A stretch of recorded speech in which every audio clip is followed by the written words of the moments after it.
أعوذ بالله من الشيطان الرجيم بسم الله الرحمن الرحيم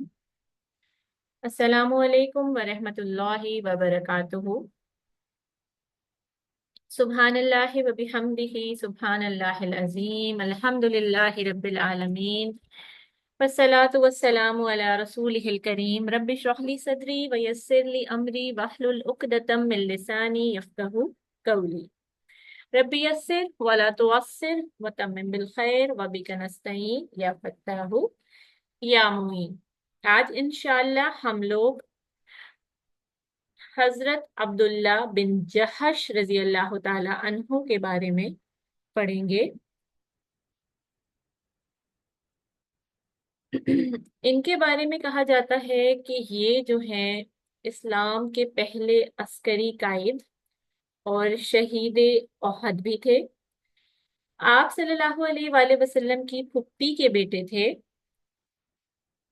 اور ان کی جو والدہ تھی وہ حضرت امیمہ، وہ عبد المطلب کی بیٹی تھی، اور ان کی جو بہن تھی حضرت زینب بنت جہش، وہ آپ صلی اللہ علیہ وآلہ وسلم کی ازواج مطہرات میں سے تھی، ام المومنین تھی، اور حضرت عبداللہ بن جہش سابقون الاولون میں سے بھی تھے، یعنی وہ صحابہ کرام جو شروع میں مسلمان ہوئے تھے یہ ان میں سے تھے، اور یہ وہ دوسرے شخص تھے جنہوں نے مدینہ کی طرف ہجرت کی تھی۔ ان سے پہلے ابو سلمہ رضی اللہ تعالی عنہ، جن کا ہم واقعہ پڑھ چکے ہیں، وہ پہلے شخص تھے جنہوں نے مدینہ منورہ کی طرف ہجرت کی تھی، ٹھیک ہے۔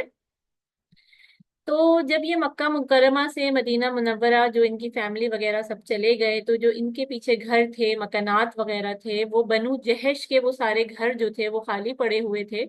تو ایک دن جو قریش کے سردار تھے، انہوں نے ایک سروے کرنے کے لیے جو ہے وہ نکلے کہ ہم دیکھتے ہیں کہ مکہ سے کتنے لوگ جو ہے وہ مکہ چھوڑ کر چلے گئے ہیں۔ تو آپ دیکھیں، ایک جگہ ہے جہاں پہ آپ نے پوری زندگی گزاری ہے، اپنا بچپن، اپنی جوانی، اپنا لڑکپن، سارا کچھ آپ نے وہاں گزارا ہے۔ اس جگہ کو چھوڑ کر کہیں اور جانا آسان بات نہیں ہوتی ہے، ٹھیک ہے نا۔ لیکن وہ چلے گئے، لیکن پھر اللہ اور اللہ کے رسول کے حکم کے مطابق لوگوں نے ہجرت کی، اور جو ہے وہ اپنا سارا کچھ چھوڑ کر مکہ میں چلے گئے۔ اب جو مکہ کے جو سردار وغیرہ تھے، انہوں نے کیا کیا، جس میں ابو جہل تھا، عتبہ بن ربیعہ تھا، یہ دونوں بعد میں بدر میں مارے گئے تھے۔ یہ دونوں نکلے سروے کرنے کے لیے کہ چیک کریں کون کون لوگ چلے گئے ہیں۔ تو جب یہ بنو جہش کی جو پوری فیملی تھی ان کے مکانات کے پاس آئے، تو انہوں نے دیکھا کہ گھروں کے اندر مٹی اڑ رہی ہے، بالکل سنسان پڑے ہوئے ہیں، اور جب ہوا چلتی ہے تو ان گھروں کے جو دروازوں کے دونوں پٹ ہیں وہ جو ہے وہ آپس میں جو ہے وہ ٹکرا رہے ہوتے ہیں، ٹھیک ہے۔ تو اب کیا ہوتا ہے کہ، اور ایسا لگتا ہے، وہ کہتے ہیں کہ نا ایسا لگتا ہے کہ جو ہے نا اس طرح کی ہولناکی کا منظر تھا، ہوائیں چل رہی ہیں، مٹی اڑ رہی ہے، دروازے اور کھڑکیاں بج رہے ہیں، کیونکہ گھر پورے کے پورے خالی تھے۔ تو اس پر عتبہ بن ربیعہ جو تھا، اس نے بولا ایسا لگتا ہے کہ ان مکانات کو دیکھ کر کہ جیسے یہ اپنے مکینوں پر رو رہے ہوں، کہ ادھر ادھر جو لوگ رہ رہے تھے اور چھوڑ کر چلے گئے، تو ایسا لگتا ہے کہ یہ مکان رو رہے ہوں۔ تو اس پر ابو جہل نے جو ہے وہ کہا کہ یہ کیا بات بولی تم نے، کہ یہ کیسے لوگ تھے کہ ان کی جدائی کے صدمے میں گھر رو رہے ہوں۔ تو پھر ابو جہل نے کہا، اور اس نے کیا کیا کہ اس نے عبداللہ بن جہش کا جو مکان تھا اس پر قبضہ کر لیا، اور جو باقی بچا کچا سامان تھا وہاں پر ان کا جتنا بھی اسباب وہ چھوڑ کر گئے تھے، ان ساری چیزوں پر بھی قبضہ کر لیا۔ حضرت عبداللہ بن جہش کو جب یہ معلوم ہوتا ہے کہ ابو جہل نے اس کے گھر پر قبضہ کر لیا، تو انہوں نے آ کر آپ صلی اللہ علیہ وآلہ وسلم سے جو ہے وہ کہا کہ آپ صلی اللہ علیہ وسلم کو انہوں نے یہ بتایا کہ آپ کو پتہ ہے میرے گھر پر جو ہے وہ اس طرح سے قبضہ وغیرہ ہو گیا۔ تو آپ صلی اللہ علیہ وآلہ وسلم نے ان کو بتایا کہ عبداللہ، کیا تم اس بات پر خوش نہیں ہو کہ اللہ تعالیٰ تم کو اس کے بدلے جنت میں مکان دے دے؟ تو انہوں نے کہا کیوں نہیں یا رسول اللہ، میں اس پر راضی ہوں۔ تو پھر آپ صلی اللہ علیہ وآلہ وسلم نے فرمایا کہ اس کے بدلے تمہیں جنت میں اس سے عمدہ اور عالی شان مکان ملے گا۔ بس یہ سن کر حضرت عبداللہ کا دل ٹھنڈا ہو گیا۔ اب ان کی زندگی میں ایک بہت ہی کٹھن قسم کی آزمائش آتی ہے، اس کے بعد اس کو ذرا دیکھ لیتے ہیں۔ ہوا یہ کہ آپ صلی اللہ علیہ وآلہ وسلم نے جو ہے وہ کیا کیا، ایک مہم پر کچھ لوگوں کو بھیجنا چاہتے تھے، اور یہ ایک طرح سے جاسوسی جو ہے وہ جاسوسی قسم کی مہم تھی۔ تو پھر ان لوگوں نے جا کر قریش کی جو ہے وہ کچھ مخبری وغیرہ کرنی تھی، اسپائنگ کا کام کرنا تھا۔ تو آپ صلی اللہ علیہ وآلہ وسلم نے 8 صحابہ کرام کو سلیکٹ کیا، اور آپ صلی اللہ علیہ وآلہ وسلم نے یہ بھی کہا کہ میں تم لوگوں کا امیر ایسے شخص کو بناؤں گا جو کہ بھوک پیاس جو ہے وہ سب سے زیادہ دیر تک برداشت کرتا ہو۔ اور اس طرح انہوں نے کہا کہ حضرت عبداللہ بن جہش رضی اللہ تعالی عنہ کو میں تم لوگوں کا امیر بناتا ہوں اور اس گروپ کی قیادت سونپتا ہوں۔ تو اس میں حضرت سعد بن ابی وقاص رضی اللہ تعالی عنہ بھی شامل تھے، جن کا قصہ ہم نے کل پڑھا تھا۔ تو اس طرح یہ ٹوٹل 8 صحابہ کرام تھے۔ تو اب کیا ہوتا ہے، ایک تو یہ کہ یہ اسلام کی پہلی مہم تھی جس کو مسلمانوں نے مدینہ منورہ سے جو ہے وہ آپ صلی اللہ علیہ وسلم نے روانہ کیا تھا، یعنی عبداللہ بن جہش سب سے پہلے مسلمان تھے جن کو مسلمانوں کی کسی فوجی دستے کی قیادت دی گئی تھی۔ پھر یہ لوگ روانہ ہونے سے پہلے جو ہے وہ آپ صلی اللہ علیہ وآلہ وسلم ان کو ڈائریکشن بتاتے ہیں کہ اس ڈائریکشن پہ جانا، اس طرح جانا۔ اور پھر ساتھ میں جو ہے آپ صلی اللہ علیہ وآلہ وسلم نے حضرت عبداللہ کو ایک خط دیا اور ان سے کہا کہ جب تم 2 دن سفر کر لو اور 2 دن کی مسافت طے کر لو تو اس کے بعد یہ خط کھولنا۔ تو انہوں نے پھر ایسا ہی کیا کہ 2 دن کی مسافت طے کی اور پھر خط کو کھولا۔ تو اس کے اندر لکھا ہوا تھا کہ آپ صلی اللہ علیہ وآلہ وسلم نے یہ لکھا کہ میرے اس خط کو پڑھنے کے بعد آگے بڑھ کر طائف اور مکہ کے درمیان جو نخلا کا مقام ہے وہاں پر آپ لوگ پڑاؤ ڈالیں اور وہاں پر ٹھہر کر قریش کی جو نقل و حرکت ہے اس پہ نظر رکھیں اور ان کے جو حالات ہیں اس سے اچھی طرح سے آپ لوگ واقف ہو جائیں۔ اور پھر بعد میں ظاہر ہے کہ انہیں یہ سارا کچھ آپ صلی اللہ علیہ وآلہ وسلم کو آ کر واپس رپورٹ کرنا تھا، ان کا یہ مشن تھا۔ تو حضرت عبداللہ بن جہش نے یہ خط اپنے ساتھیوں کو سنایا اور جو ہے وہ ساتھ میں حضرت عبداللہ نے یہ بھی کہا کہ مجھے رسول اللہ صلی اللہ علیہ وآلہ وسلم نے یہ حکم دیا ہے کہ کسی کو زبردستی اپنے ساتھ نہ ٹھہراؤ، یعنی تم میں سے جو شہادت کا طالب ہے اور اس مشن پر چلنا چاہتا ہے، آگے کنٹینیو کرنا چاہتا ہے، وہ میرے ساتھ رک جائے، لیکن اگر کوئی واپس جانا چاہتا ہے مدینہ منورہ تو وہ واپس چلا جائے، اس پہ نہ کوئی خوف ہوگا نہ ملامت ہوگی، کوئی اس کو کچھ نہیں کہے گا۔ تو سارے صحابہ نے کہا کہ نہیں نہیں، ہم تو آپ کے ساتھ جائیں گے اور ظاہر ہے کہ ہمیں بھی شہادت کی خواہش ہے۔ تو پھر جو ہے یہ سارے کے سارے جو ہے وہ اٹھ جاتے ہیں اور نخلا کے مقام پر پڑاؤ ڈالتے ہیں، وہاں کیمپنگ کرتے ہیں، رک جاتے ہیں اور پھر یہ وہاں ٹھہر کر کوشش کرتے ہیں جاننے کی تمام طرح کے قریش کے حالات، نقل و حرکت اور سارا کچھ جو ہے نا یہ ان پہ نظر رکھتے ہیں۔ پھر کیا ہوتا ہے کہ ایک قریش کا ایک تجارتی قافلہ جو ہے وہ گزرتا ہے، وہاں سے گزر رہا ہوتا ہے اور 4 لوگ ہوتے ہیں جس میں عمر بن حضرمی، عمر بن کیسار اور عثمان بن عبداللہ اور مغیرہ بن عبداللہ۔ اور یہ جو آخری والے 2 صحابہ ہیں یہ دونوں آپس میں جو ہے وہ بھائی بھائی بھی تھے نا، یہ جو 2 صحابہ تھے یہ آپس میں جو ہے وہ ایک دوسرے کے بھائی تھے، یہ 4 لوگ اس قافلے میں ہوتے ہیں۔ تو اب کیا ہوتا ہے کہ انہوں نے دیکھا کہ ان کے پاس بہت سارا سامان ہے، مال تجارت ہے، کچھ کھالے وغیرہ ہیں، کشمش وغیرہ ہے۔ اب یہ جس تاریخ پہ مسلمانوں نے اس قافلے کو دیکھا تھا وہ رجب کے آخری دنوں کی تاریخیں تھیں۔ ایک چیز میں آپ کو اس سے پہلے بتا دوں، آگے بتانے سے پہلے، کہ حضرت ابراہیم علیہ السلام کے وقت سے اور اسلام کے جو شروع کا زمانہ تھا اس میں بھی یہ اصول چلتا آ رہا تھا کہ سال کے 4 مہینے ایسے تھے جس میں عرب نہ قتل کرتے تھے، نہ ڈاکے ڈالتے تھے، نہ کوئی کسی کو کچھ بھی نہیں کہتا تھا، کیونکہ ان 4 مہینوں کو حرام مہینے اشر الحرام کہا جاتا تھا، یعنی رجب، ذوالقد، ذوالحج اور محرم، ان 4 مہینوں میں عرب بالکل کوئی قتل و غارت، ڈکیتی، کوئی غلط کام نہیں کرتے تھے۔ اور یہ حضرت ابراہیم علیہ السلام کے وقت سے چلا آ رہا تھا اور ان کو حرمت کے مہینے بھی کہا جاتا ہے۔ تو اب یہ رجب کی آخری تاریخیں تھیں جب انہوں نے قریش کے اس قافلے کو دیکھا اور جو ہے وہ رجب بھی انہی مہینوں میں شامل تھا جس میں بالکل کوئی اس طرح کے کام نہیں ہوتے تھے۔ تو اب انہوں نے کیا کیا کہ ان صحابہ نے آپس میں مشورہ کیا کہ ہم قافلے کے ساتھ کیا کریں۔ تو انہوں نے سوچا کہ اگر ہم ان پر حملہ کرتے ہیں تو یہ تو وہ مہینہ ہے جس پر لڑنا اور حملہ کرنا منع ہے، جنگ وغیرہ کرنا بھی منع ہے، اور اگر ہمیں انتظار کرتے ہیں ہم تو کل تک یعنی رجب گزر جائے گا اور کل پرسوں تک ہم انتظار کرتے ہیں تو یہ لوگ یہاں سے نکل جائیں گے اور حدود حرم میں داخل ہو جائیں گے، پھر تو ہم ان کا کچھ نہیں کر سکتے۔ تو انہوں نے آپس میں مشورہ کیا کہ ہم کیا کریں، اور پھر ان سب نے یہ فیصلہ کیا، سب متفق رائے ہو گئے اس بات پر کہ ہم ان پر حملہ کر دیتے ہیں۔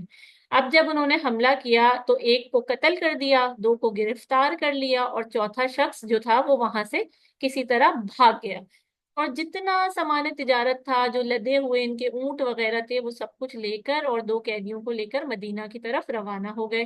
اب کیا ہوتا ہے کہ جب آپ صلی اللہ علیہ وآلہ وسلم کو معلوم ہوتا ہے کہ انہوں نے جو ہے وہ کیا کیا ہے، تو آپ صلی اللہ علیہ وآلہ وسلم سخت ناراض ہوتے ہیں، اور جو ہے انہوں نے اس چیز کو نہایت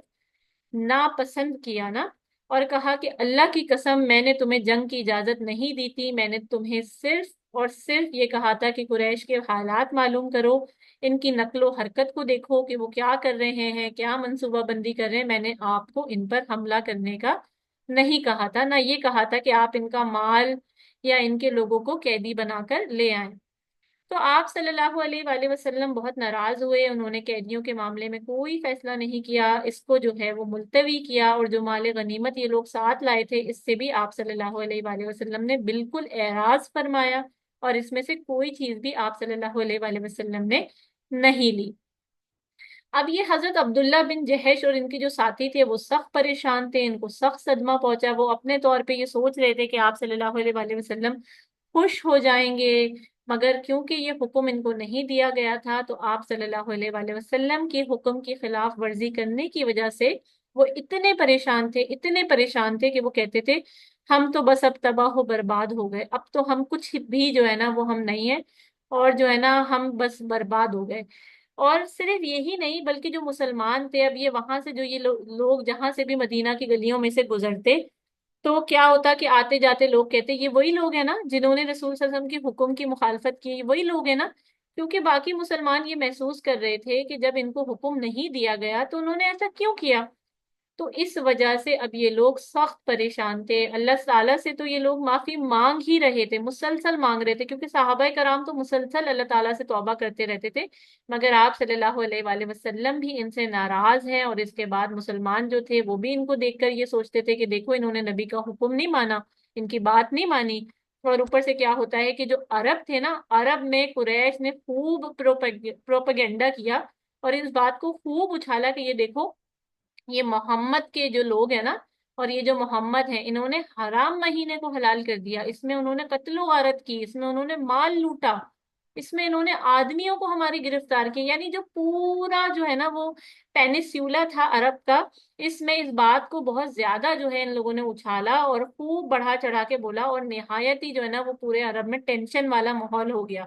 اور کہتے ہیں کہ ان کی اتنی زیادہ خراب حالت ہو گئی، یہ جو 8 صحابہ کرام تھے یہ اس سب سے اتنا متاثر ہوئے، ان کی اتنی زیادہ خراب حالت ہو گئی کہ ان کو لگ رہا تھا کہ ان کی پریشانی کی بس اب حد آ گئی ہے، اور اب یہ برداشت نہیں کر سکتے، ان کے جگر پھٹ جائیں گے، ان کے دل پھٹ جائیں گے، اور اب یہ اس سے زیادہ برداشت نہیں کر سکتے اتنی مخالفت اور آپ صلی اللہ علیہ وآلہ وسلم کی ناراضگی۔ تو کیا ہوتا ہے کہ اللہ تعالیٰ کی قرآن پاک میں آیات نازل ہوتی ہیں، سورہ بقرہ میں آیت نمبر 217، اس میں اللہ تعالیٰ کیا فرماتے ہیں؟ اللہ تعالیٰ فرماتے ہیں کہ یہ لوگ آپ سے پوچھتے ہیں ماہ حرام کے بارے میں کہ ان میں لڑنا کیسا ہے، تو آپ کہہ دیجئے کہ لڑنا بہت برا ہے، مگر اللہ کی راہ سے لوگوں کو روکنا، اللہ سے کفر کرنا، مسجد حرام کے جو راستے ہیں اس سے لوگوں کو روکنا، مکہ مکرمہ یا مسجد حرام کے ارد گرد جو علاقے ہیں اس سے لوگوں کو نکالنا، کیونکہ ظاہر ہے یہ جو مہاجرین مدینہ آئے تھے یہ مکہ سے نکلنے پہ مجبور ہوئے تھے نا، تو اللہ تعالیٰ فرماتے ہیں خود کہ اس سے بھی برا ہے اور فتنہ قتل سے زیادہ شدید ہے۔ یہ مفہوم میں نے آپ کو بتایا ہے اس کا، ٹھیک ہے؟ تو جب یہ آیات مبارکہ نازل ہوتی ہیں تو رسول اللہ صلی اللہ علیہ وآلہ وسلم کا دل خوش ہو جاتا ہے، اور آپ صلی اللہ علیہ وآلہ وسلم نے قافلے کا مال بھی قبول کر لیا اور دونوں قیدیوں کو فدیہ لے کر آزاد فرما دیا، کیونکہ اللہ تعالیٰ نے اس آیت میں یہ پیش کر دیا کہ ماہ حرام جو ہے نا اس میں قتل بہت بری بات ہے، مگر اس سے زیادہ بری بات وہ فتنہ ہے جو قریش مکہ نے پیدا کیا۔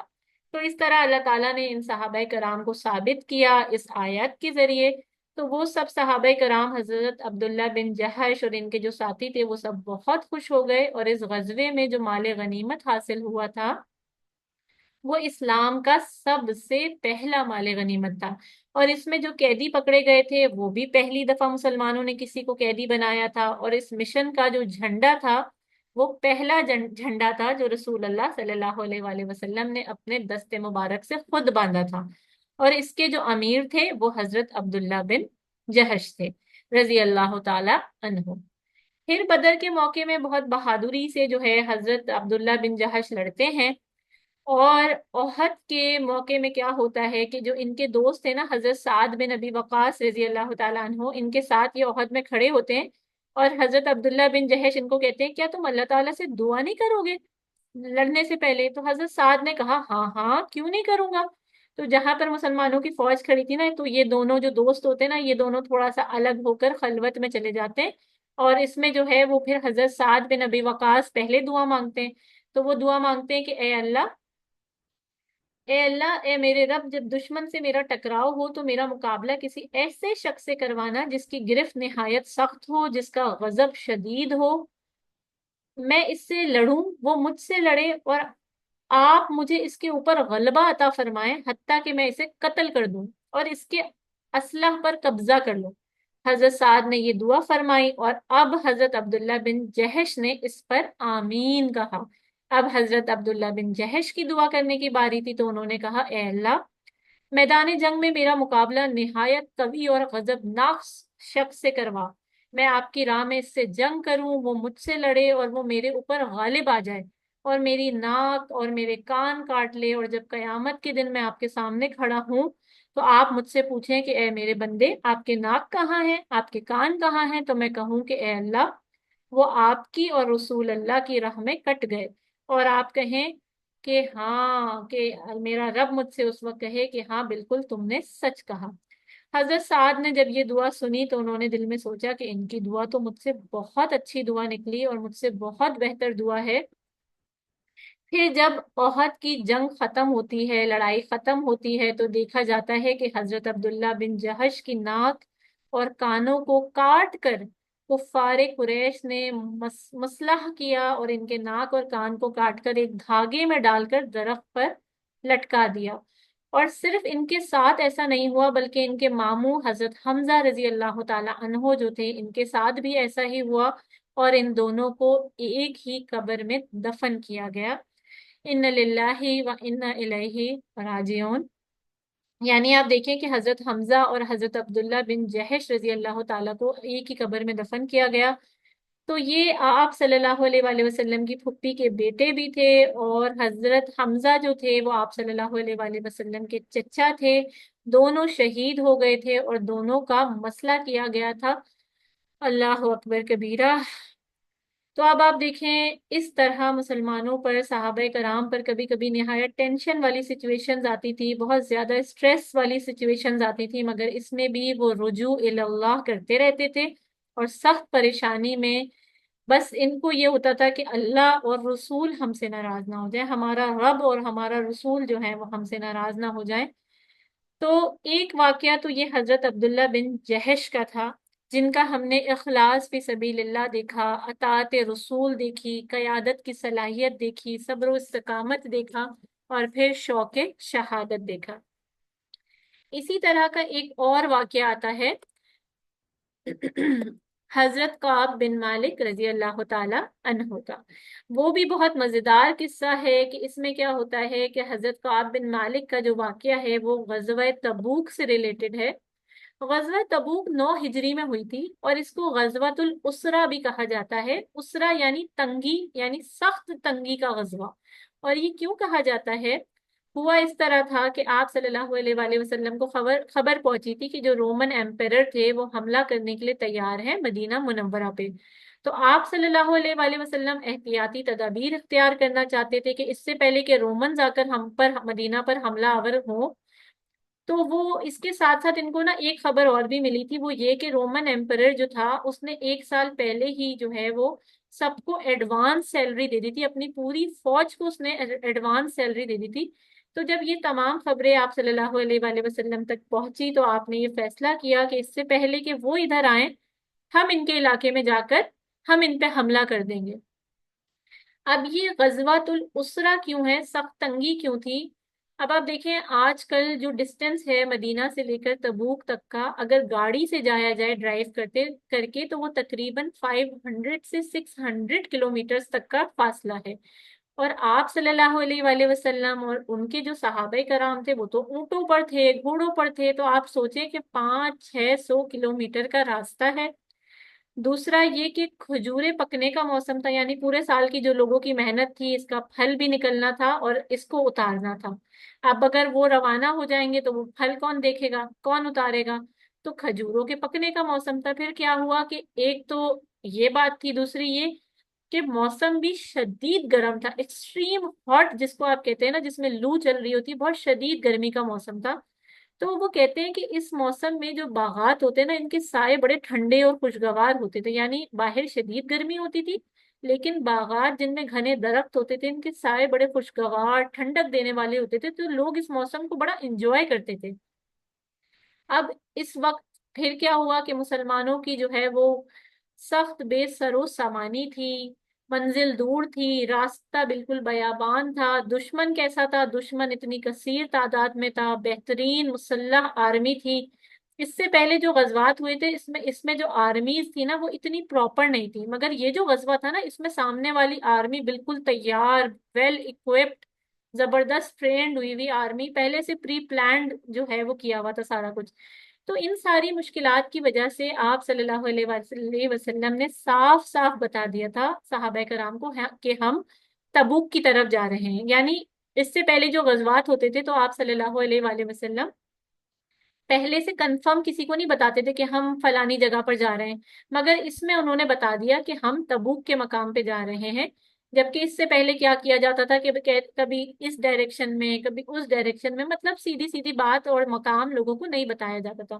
لیکن اس دفعہ آپ صلی اللہ علیہ وآلہ وسلم نے اعلان کر دیا تھا تاکہ ہر کوئی یہ جان لے کہ ہمیں کس قسم کی تیاری کر کے نکلنا ہے، اور مسلمان تیاریوں میں لگ گئے۔ پھر دوسری بات یہ کہ مسلمان اس غزوہ میں اتنی کثیر تعداد میں تھے، ماشاءاللہ ماشاءاللہ، کہتے ہیں کہ 30,000 مسلمان تھے۔ تو کوئی ایسا رجسٹر نہیں ہوا کرتا تھا جس میں سارے مسلمانوں کے نام ہوں یا اس میں انٹریز ہوں کہ کون آیا ہے کون نہیں آیا ہے کیا ہوا ہے۔ تو اتنی کثیر تعداد 30,000 لوگوں کے بارے میں لکھنا جو ہے وہ ممکن نہیں تھا۔ تو حضرت کعب بن مالک کہتے ہیں کہ اگر اس غزوہ سے کوئی غیر حاضر ہوتا تو اس کا علم سوائے وحی کے اور کوئی طریقہ نہیں تھا کہ آپ صلی اللہ علیہ وآلہ وسلم کو پتہ چلتا۔ اور یہ صرف اس وجہ سے کہ یہ آرمی بہت بڑی تعداد پر تھی، اور حضرت کعب بن مالک خود بتاتے ہیں کہ یہ جو وقت تھا اس میں میری اپنی مالی حالت بہت اچھی تھی، اور کہتے ہیں کہ اس سے پہلے کبھی بھی میرے پاس 2 سواریاں جمع نہیں ہوئی تھی، یعنی 2 اونٹ نہیں تھے، مگر اس وقت میرے پاس 2 اونٹ بھی تھے، میں بہت خوشحال بھی تھا، مالی اعتبار سے میرے پاس بہت کچھ تھا۔ اب اس موقع پر کیا ہوتا ہے کہ مسلمان جو ہیں وہ خوب تیاری کرتے ہیں، ان کی یہ جو مالی اور تنگی حالات وغیرہ تھے اس کے باوجود سارے مسلمان روانہ ہونے کے لیے تیاری میں مصروف ہوتے ہیں۔ اب یہ جو حضرت کعب بن مالک رضی اللہ تعالیٰ عنہ ہے نا، یہ کہتے ہیں کہ میں نے جو ہے نا، میں یہ سوچتا تھا میں کل سے تیاری شروع کروں گا، اور پھر کل آ جاتا تھا، پھر میں کہتا تھا کل سے تیاری شروع کروں گا اور پھر کل آ جاتا۔ تو وہ یہی سوچتے رہتے تھے کہ میں کل تیاری کروں گا کل تیاری کروں گا اور نکل جاؤں گا۔ اس طرح اگلا دن اگلا دن اگلا دن آتا رہا۔ پھر ہوا کیا کہ وہ وقت آ گیا کہ مسلمان روانہ ہو گئے مدینہ منورہ سے۔ اب جب مدینہ منورہ سے روانہ ہو گئے تو اس وقت بھی حضرت کعب نے دل میں کہا کہ یہ لوگ تو سارے مل جل کر اتنے سارے 30,000 لوگوں کا دستہ جا رہا ہے، یہ تو آہستہ آہستہ جائیں گے، ان کی تو رفتار سلو ہوگی، میں ایسا کروں گا کل تیاری کروں گا اور پھر ان تک جلدی سے تیز رفتاری سے دوڑا دوڑا کر اپنی سواری کو پہنچ جاؤں گا اور ان میں جا کر شامل ہو جاؤں گا۔ تو وہ اس دن کو بھی ٹال دیتے ہیں۔ تو اس طرح حضرت کعب بن مالک رضی اللہ تعالی عنہ جو تھے پیچھے رہ گئے، اور ان کے علاوہ 2 ضعیف صحابہ حضرت مرارہ بن ربی اور حضرت حلال بن امیہ جو تھے وہ بھی جو ہے وہ پیچھے رہ جانے والوں میں سے تھے۔ اب یہ دونوں جو ہیں وہ بدر کے صحابی تھے، یہ دونوں بھی نہیں گئے تھے، پیچھے رہ جانے والوں میں سے تھے۔ اب کیا ہوتا ہے کہ جو پورا راستہ تھا مدینہ منورہ سے تبوک تک کا، وہاں تک تو حضرت کعب بن مالک کے بارے میں کسی نے نہیں کچھ پوچھا نا، کسی کو نہیں پتا کہ وہ ہیں یا نہیں ہیں۔ لیکن جیسے ہی مقام تبوک تک پہنچے تو آپ صلی اللہ علیہ وآلہ وسلم نے کہا کہ ما فعل کعبن، کہ کعب نے کیا کیا؟ یعنی کہ آپ سوچیں کہ 30,000 لوگوں کا دستہ تھا، اور آپ صلی اللہ علیہ وآلہ وسلم نے یہ نوٹ کیا کہ کعب بن مالک نہیں ہے، تو انہوں نے کہا کہ کعب نے کیا کیا؟ تو پھر